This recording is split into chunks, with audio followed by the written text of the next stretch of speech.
The Cultural Revolution brought even greater religious and cultural catastrophe in the campaign to cast away the four olds: old ideas, old culture, old customs, and old habits. For example, the first Buddhist temple in China was the White Horse Temple, built in the early Eastern Han Dynasty outside Luoyang City in Henan Province. It is honored as the cradle of Buddhism in China and also as the founder's home. During the campaign to cast away the four olds, the White Horse Temple, of course, could not escape looting. The following passage comes from the book How Many Cultural Relics Were Committed to Flames? The book says, "There was a village near the temple. The party branch secretary led peasants to smash the temple in the name of revolution. The over 1,000-year-old clay statues of the 18 Arhats, built in the Liao dynasty, were destroyed.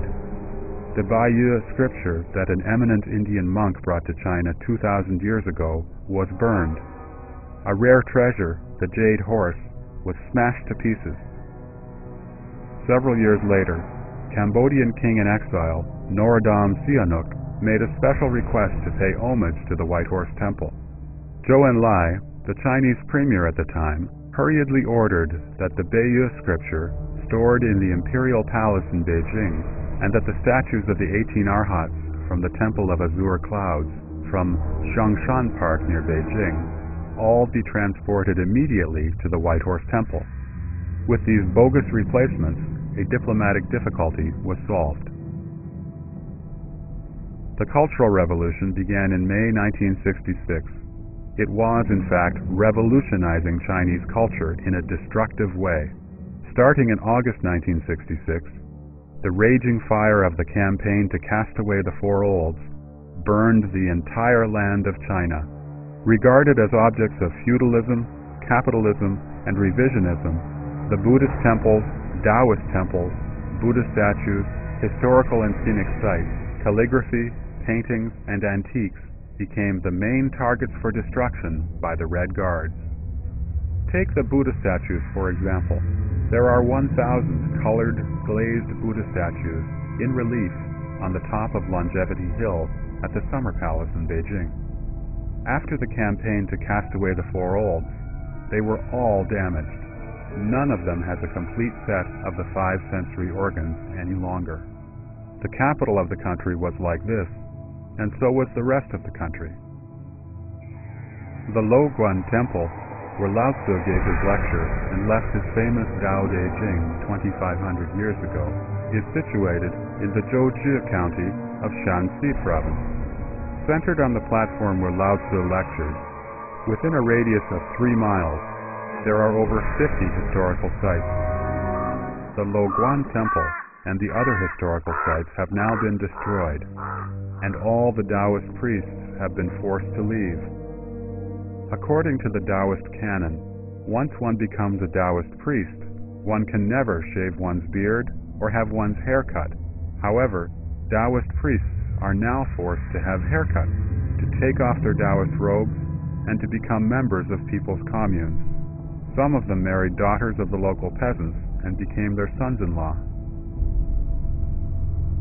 At the sacred Taoist places in Laoshan Mountain in Shandong Province, the Temple of Supreme Peace, the Temple of the Highest Clarity, the Supreme Clarity Temple, the Doumu Temple, the Huayan Convent, the Ningzhen Temple, the Temple of Guanyu, the statues of the divine sacrificial vessels, scrolls of Buddhist sutras, cultural relics, and temple tablets were all smashed and burned down.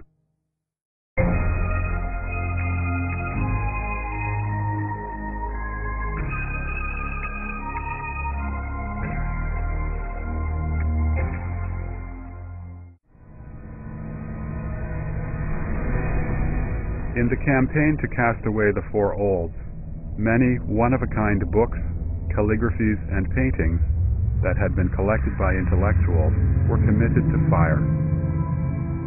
Zhang Bojun had a family collection of over 10,000 books. The Red Guard leaders used them to make a fire to warm themselves. What was left was sent to paper mills, and shredded the paper pulp.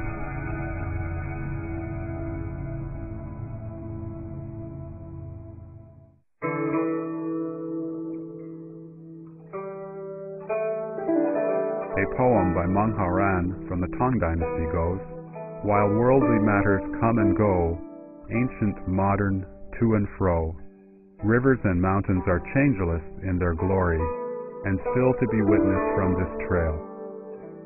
If today Chinese people were still to remember some of their history, they would probably feel differently when they recite this poem.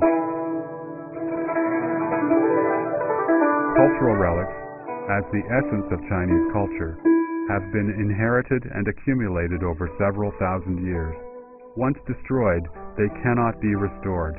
Experiences like that of Zhongbozhen are countless all over China. Rarely any relics and historic sites could escape such catastrophe.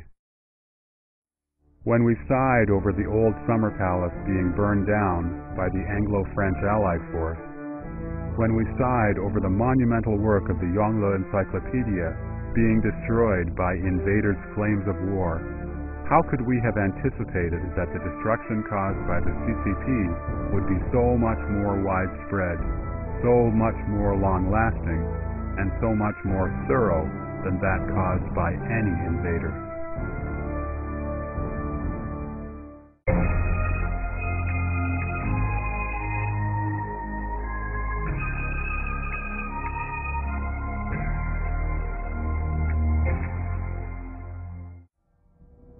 In the Mahayana Mahaparinirvana Sutra, said to be the last of Buddha Shakyamuni's Mahayana Sutras, he predicted that after his nirvana, demons would be reincarnated as monks and male and female lay Buddhists to subvert the Dharma. Of course, we cannot verify what Buddha Shakyamuni was referring to exactly. However, the CCP's destruction of Buddhism indeed started with forming a united front with some Buddhists.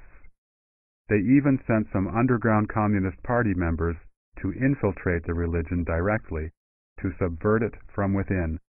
In a criticism meeting during the Cultural Revolution, someone questioned Zhao Puchu, vice president of the Chinese Buddhist Association at the time. "You are a Communist Party member, so why do you believe in Buddhism?" Buddha Shakyamuni received righteous attainment through precept, concentration, wisdom.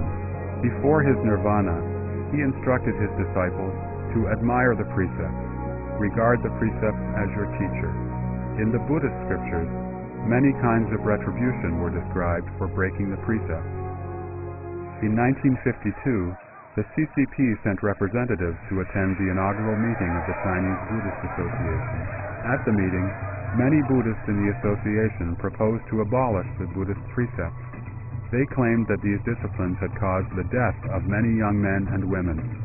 Some people even advocated people should be free to believe in any religion. There should also be freedom for the monks and nuns to get married, to drink alcohol, and to eat meat. Nobody should interfere with these. At that time, Master Shi Yun was at the meeting and saw that Buddhism was facing the danger of extinction in China. He stepped forward opposing the proposals and appealed for the preservation of the Buddhist precepts and dress. Master Shi Yun was then slandered and labeled as counter-revolutionary. He was detained in the abbot's room and denied